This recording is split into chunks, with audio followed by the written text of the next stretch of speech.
पवन सिंह के पत्नी ज्योति सिंह ने किया करवा चौथ का व्रत। तो क्या है खबर की सच्चाई, तो इसी वीडियो में आप सबको बताएंगे। और एक और नई वीडियो वायरल हो रहा है, इस वीडियो को भी इस वीडियो में आप सबको दिखाएंगे। तो उससे पहले अगर आप सब अभी तक हमारे चैनल को सब्सक्राइब अगर नहीं किए हैं तो प्लीज़ चैनल सब्सक्राइब करें, वीडियो को लाइक करें और एक प्यारा सा कमेंट करें।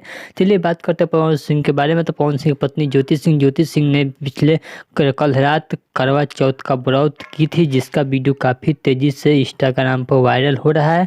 यह जो हमारे डिस्प्ले पर आप सब वीडियो देख रहे हैं, यह ज्योति सिंह ने अपने इंस्टाग्राम के माध्यम से शेयर किया है, जो कि साफ साफ देख सकते हैं पवन सिंह का फोटो है और चुन्नी में देखकर व्रत तोड़ रही है ज्योति सिंह, जो काफ़ी अच्छा लग रहा है। पावर स्टार पवन सिंह की पत्नी और ज्योति सिंह का कोई विवाद नहीं है, लेकिन पावर स्टार पवन सिंह और ज्योति सिंह का यह वीडियो आप सबको कैसा लगा? अगर आप सब यह वीडियो को पूरा फुल देखना चाहते हैं तो ज्योति सिंह के इंस्टाग्राम आईडी पे जाइए और इंस्टाग्राम के स्टोरी में भी और पोस्ट भी की है ज्योति सिंह, वहाँ पे आप सब इस फुल वीडियो के आप सब देख सकते हैं। चलिए अगर आप सबको यह ज्योति सिंह और पवन सिंह का वीडियो अच्छा लगा तो प्लीज़ चैनल सब्सक्राइब करें, वीडियो को लाइक करें, एक प्यारा सा कमेंट करें।